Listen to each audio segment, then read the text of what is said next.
Salam jumpa dalam kasih Tuhan Yesus Kristus. Mari kita sama-sama memulai acara Cool hari ini. Sebelum menyampaikan firman, kita berdoa. Tuhan, kami bersyukur untuk apapun yang terjadi. Kami belajar menerima kehendak-Mu karena kami tahu Engkau adalah Allah yang baik. Padamu ada segala kebaikan, segala hal yang indah yang Kau rancangkan bagi kami. Ajar kami tidak tertipu keadaan dan situasi. Kami tetap mengucap syukur. Kami belajar mengucap syukur. Bahkan di dalam segala keadaan. Karena apa? Karena Engkau Tuhan yang tetap berdaulat. Kami berdoa kiranya firman Tuhan yang sebentar kami sampaikan boleh menjadi kekuatan bagi kami. Boleh menjadi pegangan bagi kami. Karena kami hidup bukan oleh apa yang kami punya, oleh apa yang terjadi di sekeliling kami, tapi oleh iman dan percaya kepada Tuhan Yesus Kristus yang adalah fondasi yang tidak tergoncangkan. Terima kasih Tuhan, Kau memimpin setiap kami, dimanapun kami boleh mendengar dan melihat acara ini. Kami mau urapan dan kasih anugerah Allah dicurahkan sehingga setiap kami boleh mengalami kelegaan dan kepuasan, bukan oleh kekuatan kami, tapi oleh kasih dan anugerah Tuhan. Di dalam nama Tuhan Yesus Kristus, kami berdoa, kami mengucap syukur. Haleluya Tuhan. Amin. Nah, kawan-kawan yang dikasih Tuhan, para mahasiswa yang tergabung dalam Cool, mari kita sama-sama boleh melihat situasi saat ini adalah kesempatan kita sungguh-sungguh terus belajar mengasihi Tuhan. Karena Tuhan sekali-kali tidak pernah meninggalkan kita. Apapun yang terjadi atas keluarga kita, atas bangsa kita, bahkan atas seluruh bangsa ini, di dalam masa pandemi ini, Tuhan tetap Tuhan yang berdaulat. Nah, hari ini saya mau berbagi, tema kita hari ini adalah di dalam Kolose 2 ayat 6-7, yaitu build up. Saya akan membacakan bagi kawan-kawan mahasiswa dan mahasiswi yang dicintai Tuhan. Kamu telah menerima Kristus Yesus Tuhan kita. Karena itu hendaklah hidupmu tetap di dalam Dia. Hendaklah kamu berakar di dalam Dia dan dibangun di atas Dia. Hendaklah kamu bertambah teguh dalam iman yang telah diajarkan kepadamu, dan hendaklah hatimu melimpah dengan syukur. Nah, tulisan Rasul Paulus kepada jemaat dan juga tulisan Timotius kepada jemaat di Kolose ini berbicara sangat tepat pada kita, berbicara pada kita saat seperti ini. Kenapa? Kalau kita semua percaya bahwa kita semua adalah orang berdosa, dan oleh karena kasih Tuhan Yesus menebus kita di kayu salib, kita adalah orang-orang yang berbahagia. Kita telah menerima Kristus Yesus sebagai Tuhan dan Juru Selamat kita. Karena itu hendaklah hidupmu tetap di dalam Dia. Jadi ayat yang ke-6 mengatakan, mari hidup kita itu tidak keluar dari bingkai, dari kasih karunia Tuhan, dari keselamatan yang Tuhan beri. Sehingga dimanapun, apapun keadaan kita belajar bersyukur, tetap di dalam Dia. Tidak ada satupun yang bisa memisahkan kita dengan kasih Kristus. Keadaan, kesulitan, apapun juga, kasih-Nya itu tetap atas setiap kita, atas setiap orang yang percaya kepada Kristus, dan di dalam Dialah segala rahasia, segala kemuliaan itu boleh dinyatakan. Nah, kawan-kawan dikasih Tuhan, ayat ini juga menjelaskan, saya akan berbicara dengan bahasa yang sederhana sehingga kawan-kawan semua bisa menangkap, dan Roh Kudus juga bisa menolong membawa setiap kita untuk bertemu dengan sumber kebenaran. Bukan saya hanya alatnya saja, sumber kebenaran yang sejati yaitu Tuhan. Melalui penolong, Roh Kudus akan menjawab setiap persoalan kita, memperlakukan setiap kawan-kawan mahasiswa dengan cara yang unik, dengan cara yang spesial, karena Dia tidak menganggap kita ini sama. Kita berbeda, setiap kita unik, dan setiap kita tanpa kecuali dikasihi oleh Tuhan yang begitu luar biasa. Karena itu janganlah takut, janganlah gentar, janganlah ragu. Apapun keadaan kawan-kawan semua, mari kita semua terus di dalam kasih dan anugerah Tuhan yang begitu mengasihi kita. Nah, kawan-kawan dikasih Tuhan, ayat yang ke-7 berbicara dengan sangat jelas. Jadi 4 poin yang harus kita lakukan, yang kita sama-sama jalani di masa seperti ini. Yaitu ayat ke-7 berkata, hendaklah kamu berakar di dalam Dia. Hendaklah kamu berakar di dalam Dia. Nah, akar adalah sesuatu yang menjadi dasar kehidupan dari tumbuhan. Karena itu tanpa akar tidak mungkin tumbuhan bisa bertumbuh. Yang di luar adalah sesuatu yang hasil dari sebuah proses di mana akar masuk ke dalam mencari kehidupan, mencari sumber-sumber makanan, kemudian dikirim, dan akhirnya bisa menjadi batang, buah, daun, dan lain sebagainya. Karena itu Sesuatu yang tidak kelihatan itulah yang menentukan, bukan yang kelihatan. Karena itu sesuatu yang roh itu juga menentukan di alam jasmani. Segala sesuatu dimulai dari apa yang disebut dengan batiniah, kemudian muncul di alam lahiriah. Karena itu membangun manusia batiniah adalah membangun akar, membangun sesuatu yang tidak kelihatan, sesuatu yang benar-benar nggak menjadi kesambungan kita. Orang nggak tahu bagaimana harus berjuang, harus kita sungguh-sungguh menerima kebaikan dan mendoakan, melakukan hal-hal yang baik. Itu adalah membangun akar. Membangun kerendahan hati, belajar menerima keadaan-keadaan sulit dengan ucapan syukur, tidak mengeluh, itu membangun akar. Mengizinkan, tidak menghakimi orang lain, dan sudah tidak dihakimi. Kenapa? Penghakiman itu merupakan akar terdalam. Orang yang stres, takut, biasanya menjadi tubuhnya tidak sehat atau disebut psikosomatis ya, itu biasanya karena ketakutan yang luar biasa. Ketakutan itu akar yang lebih dalam adalah yang disebut dengan penghakiman, orang yang dihakimi. Itu orang yang menghakimi orang lain dan dihakimi oleh orang lain. Padahal Tuhan datang di dalam Yohanes 3 ayat 18, 19, kalau kita baca dia mulai 16, karena kasihnya kepada dunia, dia tidak untuk menghakimi, tapi dia untuk menyelamatkan kita. Karena itu kita harus berhenti menghakimi dan juga berhenti merasa tertuduh. Karena itu pekerjaan iblis, menghakimi dan menuduh hati nurani kita. Nah kawan-kawan dikasih Tuhan, ini yang pertama penting sekali.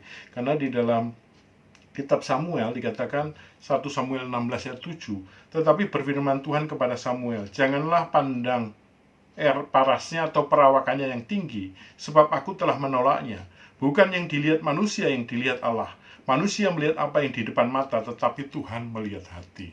Nah perhatikan kawan-kawan, jangan tertipu dengan penampilan. Jangan kita mengejar public perform, tapi personal perform, HPDT, hubungan pribadi dengan Tuhan itu menjadi sesuatu yang sangat menentukan. Ketika kita di dalam hubungan pribadi dengan Tuhan, di dalam doa-doa kita, ketika kita mengalami kasih, mencari Tuhan, ketika seorang pun tidak memberikan tepuk tangan dukungan, dalam kesendirian kita merasakan kasih yang begitu dalam, seperti yang kita rasakan kali ini. Itulah yang menentukan kehidupan kita, yang membawa kita ke dalam kemenangan demi kemenangan setiap hari. Yang membuat kita terbang tinggi itu adalah ketika kita memiliki akar yang dalam. Akar yang dalam menembus ke dalam, tidak muncul keluar. Karena itu yang menentukan seberapa tinggi bangunan dibangun, seberapa tinggi pohon itu bisa berdiri. Kalau kita lihat bangunan yang satu lantai atau bangunan yang tidak permanen, membuatnya sangat cepat. Tetapi bangunan-bangunan yang kokoh berdiri pencakar langit, tentu ke dalamnya itu luar biasa. Ya itulah yang menentukan seberapa tinggi kita dibangun. Jadi yang nomor satu, kawan-kawan yang dikasih Tuhan, mahasiswa, ingat baik-baik pesan ini, hendaklah kamu berakar di dalam Dia. Itu penting sekali. Apapun yang kita lakukan, jangan terjebak. Banyak orang mengejar penampilan, perform, kesuksesan, itu akhirnya ketika badai, ketika hujan lebat, banjir datang, semuanya akan teruji dengan apakah dia dibangun, dengan akar seberapa dalam. Yang menentukan juga yaitu kita dibangun oleh apa. Karena itu yang kedua dikatakan apa? Yang pertama akar, yang kedua dibangun di atas Dia. Saya akan membacakan di dalam 1 Korintus 3 ayat 11 sampai 13. Karena tidak ada seorang pun yang dapat meletakkan dasar lain daripada dasar yang telah diletakkan yaitu Yesus Kristus. Sekali kelak pekerjaan masing-masing orang akan tampak, karena hari Tuhan akan menyatakannya. Sebab ia akan nampak dengan api, dan bagaimana pekerjaan masing-masing orang akan diuji oleh api itu. Nah, bangunan itu berbicara cara kita meletakkan di atas fondasi. Fondasi akar itu yaitu Yesus Kristus. Tapi dengan apa kita dibangun? Orang yang membangun dengan hal yang remeh-temeh, artinya apa? Membangun dengan sesuatu yang mudah terbakar, jerami, kayu, cepat kelihatannya. Tapi begitu api datang, begitu banjir datang, maka sangat hebatlah kerusakannya.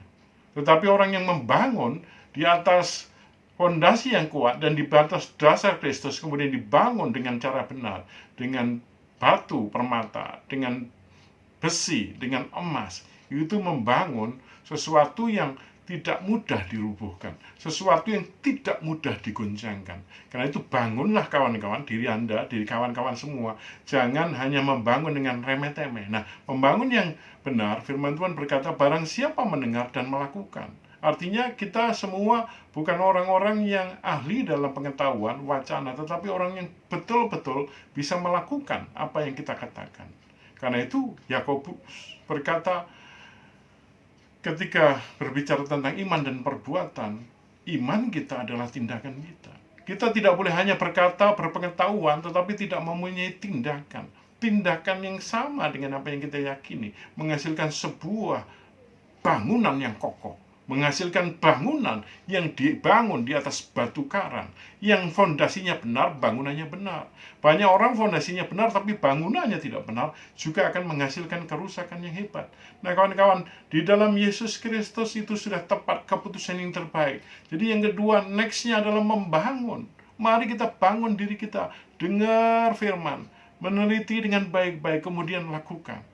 Banyak orang mendengar cepat-cepat dan tidak ingat apapun yang dilakukan. Khotbah hari Minggu kita dengar berulang kali, tapi tidak merubah hidup kita. Kenapa? Karena kita tidak mau melakukan. Nah, jadi kawan-kawan mahasiswa, mumpung masih muda, ketika kita sedang mencintai Tuhan, dan masa-masa di mana kita penuh gairah melayani, bangun kawan-kawan di atas kebenaran.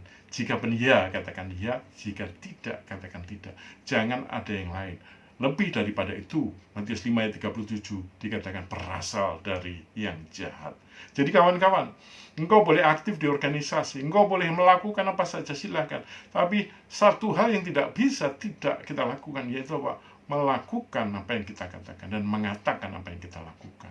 Itu artinya kita berjalan dengan integritas, kita membangun dengan bijaksana di atas batu karang yang teguh, bangunan yang benar, sehingga ketika badai, angin ribut datang, kita akan teruji, kita tetap teguh. Dan masa-masa pandemi adalah masa-masa yang diizinkan Tuhan juga untuk menguji dengan apa kawan-kawan punya fondasi, berapa dalam berakar di dalam Kristus Tuhan, dan juga dengan apa kawan-kawan membangun. Ini penting sekali.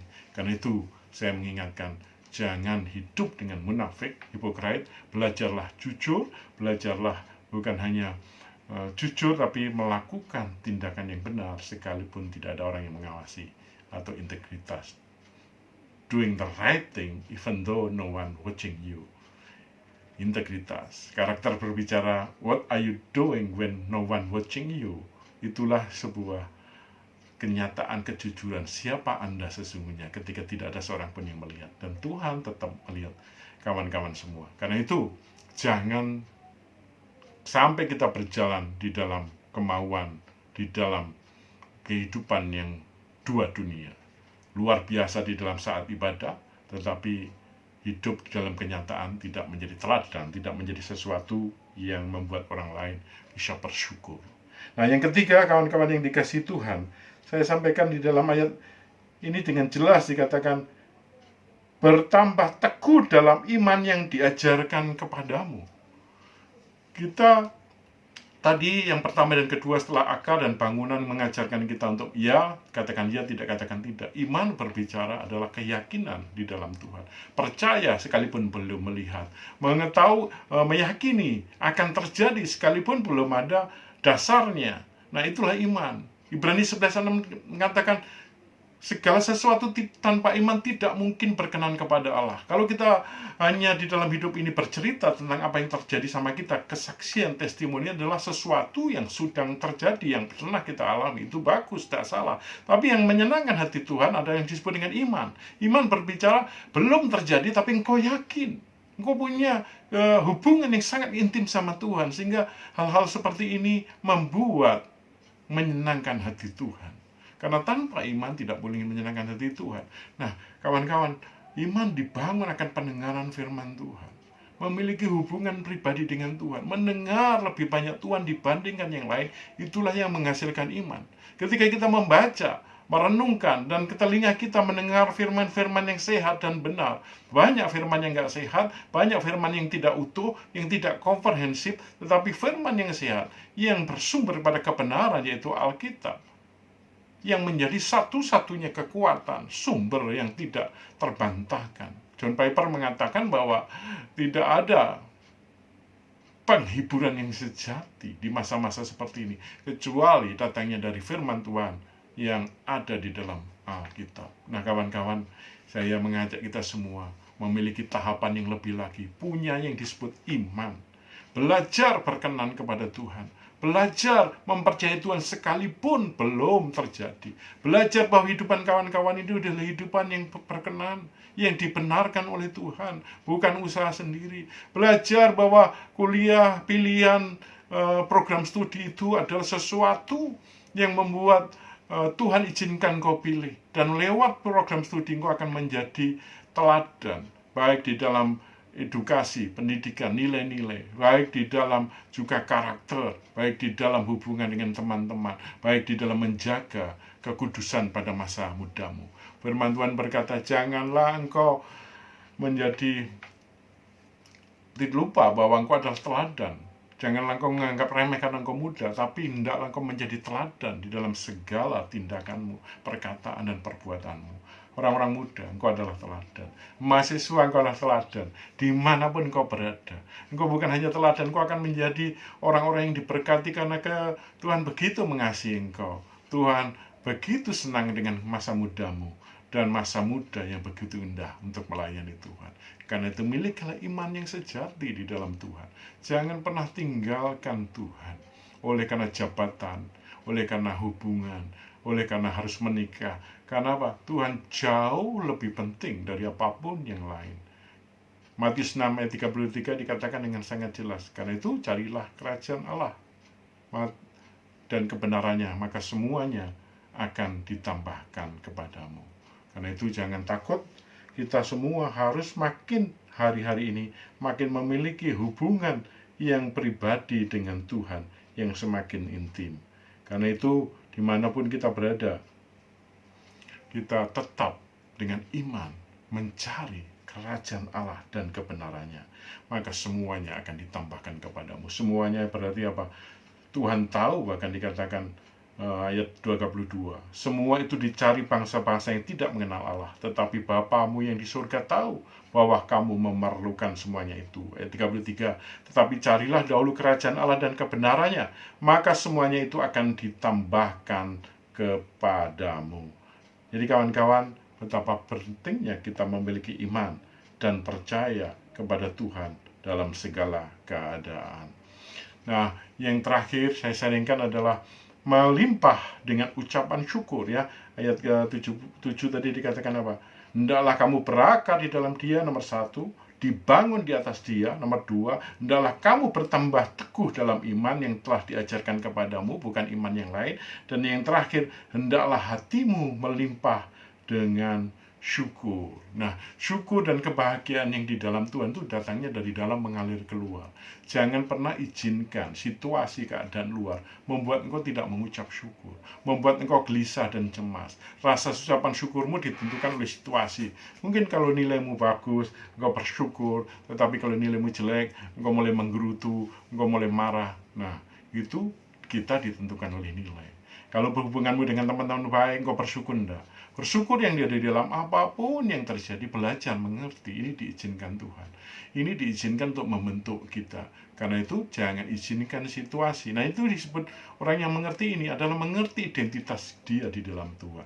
Who is your truly identity in Christ? Identitas kita yang sejati dalam Tuhan, yang telah ditebus oleh darah Yesus, oleh kematian Yesus di kayu salib. Karena itu setiap kawan-kawan begitu berharga. Nah, rasa berharga itu rasa karena kita sadar kita sudah ditebus. Itu yang disebut dengan kita orang-orang tebusan. Sehingga kita mengucap syukur. Penderitaan, kesulitan yang kita hadapi saat ini tidak ada apa-apanya dibandingkan kemuliaan yang Tuhan sediakan. Karena itu, mari kita bersyukur melampaui apapun. Kita bisa bangun dengan meneteskan air mata, bersyukur atas kebaikannya. Karena engkau ditebus dari cara hidupmu yang sia-sia. Nah, orang yang seperti ini tahu rasa dirinya. Itu yang disebut dengan rasa berharga. Banyak orang gak memiliki rasa berharga. Apa kedudukannya bisa tinggi, jabatannya bisa tinggi. Banyak orang bilang kalau uangnya banyak, dia mulai muncul rasa sombongnya. Saya katakan bahwa rasa sombong itu dimiliki semua orang. Cuma nggak muncul ketika dia sedang miskin. Tapi begitu dia kaya, aslinya itu muncul. Karena dia sudah berani mengeluarkan kesombongannya. Nah, kawan-kawan yang dikasih Tuhan, mahasiswa, dimanapun siaran ini bisa ditangkap, dimanapun firman ini bisa didengar dan dilihat, dengar baik-baik ucapan syukur kita karena Tuhan menebus kita dan kita ditebus dengan lunas. Kita ini orang yang berharga, seharga semahal darah Kristus. Itu yang disebut dengan rasa berharga. Bukan itu rasa berharga adalah self esteem yang kita sadar kita orang sudah ditebus oleh Tuhan. Makanya bukan karena engkau cantik, bukan karena engkau kaya, anaknya orang kaya, bukan karena engkau pintar, bukan apapun keadaanmu. Bahkan ketika engkau sendiri, engkau merasa tidak layak, dengan Tuhan sudah menebus engkau. Engkau begitu berharga, engkau begitu layak bagi Tuhan. Jadi jangan salah.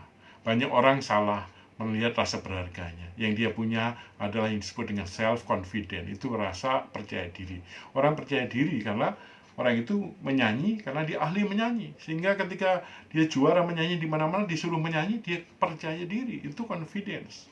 Orang yang ahli di dalam bela diri, ketika dia menunjukkan kemampuannya, itu confident. Orang yang ahli itu skill, itu yang membuat confident. Tapi rasa berharga, sadar siapa dirinya, ditebus oleh Kristus di kayu salib, itulah sukacita, itulah kebahagiaan. Sehingga dia tidak hidup sia-sia, tidak menganggap enteng hidupnya, dia mulai mengalir keluar. Nah, karena itu saya percaya bahwa orang yang tidak punya, dia tidak bisa memberi. Man cannot give what they do not have. Karena itu kalau kita tidak menerima kasih, tidak menerima rasa berharga dari Kristus, maka kita tidak bisa menghargai orang lain. Orang yang tidak bisa menghargai orang lain, itu bermula karena dia tidak sadar akan rasa berharganya diri dan dia tidak menghargai diri sendiri. Kita ini begitu berharga, Kristus mati untuk hidup kita, Kristus sudah menebus kita, akan apapun yang kita alami, apapun yang kondisi kita dengar baik-baik, engkau sangat berharga. Ya, katakan dalam dirimu, engkau sangat berharga. Kristus sudah mati bagi engkau. Karena itu jangan engkau ragu-ragu akan hidupmu. Bangkit dari keterpurukan. Jangan izinkan hidupmu ditentukan oleh orang lain. Orang berkata engkau bodoh, engkau tidak mampu, bahkan mungkin ada dosen yang salah mengucapkan dan mengatakan kamu tidak bisa apa-apa. Dengar baik-baik. Itu cap yang dibuat manusia. Tuhan sedang memberikan identitas kepadamu dan tidak pernah salah, bahwa engkau yang berharga, engkau dicintai, engkau bukan orang gampangan. Hidupmu adalah hidup yang memiliki masa depan yang penuh pengharapan. Engkau bukan lahir ke dunia itu karena sebuah accident. Orang tuamu tanpa sengaja melahirkan, enggak. Tuhan itu punya rencana, bahkan sejak dari kandungan, sejak engkau di kandungan, Tuhan yang menenun. Tuhan sudah memilih engkau. Tuhan menentukan engkau untuk menjadi hal yang terbaik dalam hidupmu. Saya suka membaca di dalam kitab Roma 8 ya, ayat 30. Saya akan membacakan yang terakhir bagi kawan-kawan semua. Roma pasal yang 8 ayat yang ke-30.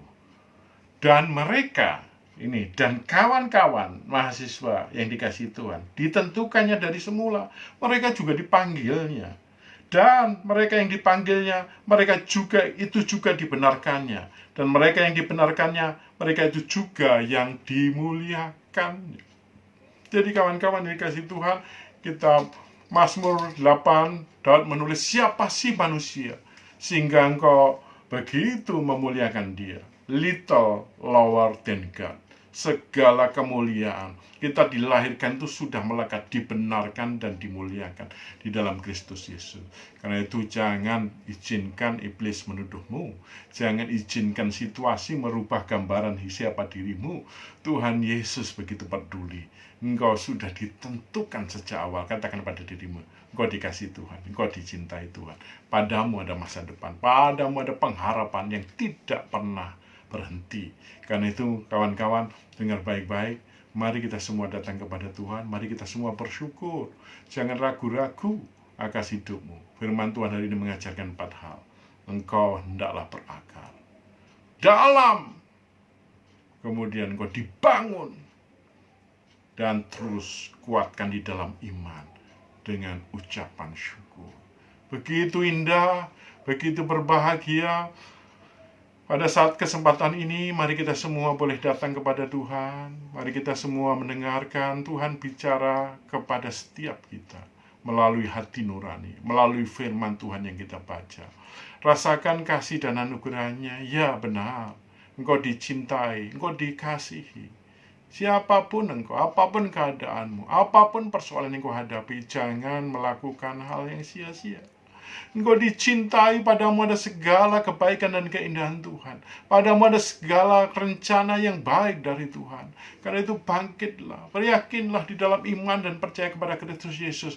Kelahiranmu di bumi ini dengan sebuah rencana yang indah. Engkau sudah dipilih, engkau sudah ditentukan, engkau dibenarkan dan dimuliakan. Engkau dicintai Tuhan, karena itu lakukan sesuatu yang baik.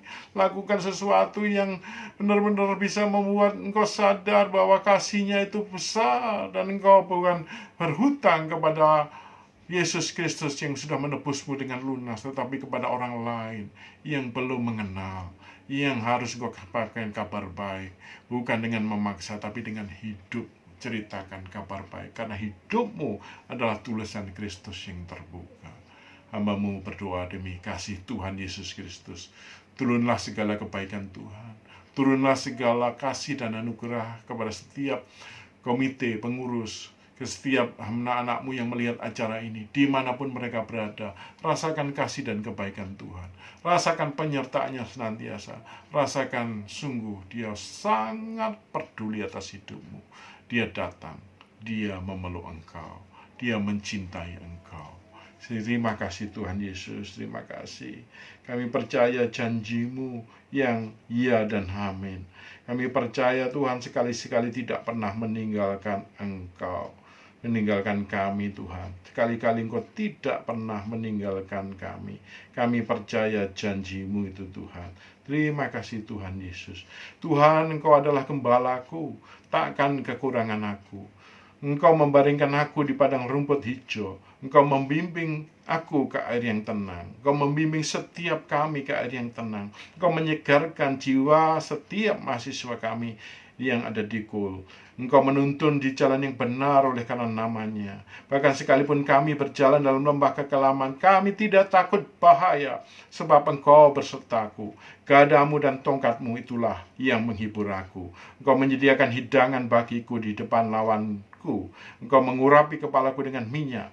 Pialaku penuh melimpah. Kebajikan dan kemurahan belaka akan mengikuti aku seumur hidupku, dan aku akan diam dalam rumah Tuhan sepanjang masa. Terima kasih Tuhan Yesus, kiranya segala kebaikan, anugerah, dan kasih setia Tuhan melimpah. Yang diberkati, mari kita sama-sama katakan, amin. Tuhan Yesus memberkati. Tetap semangat, Tuhan memberkati.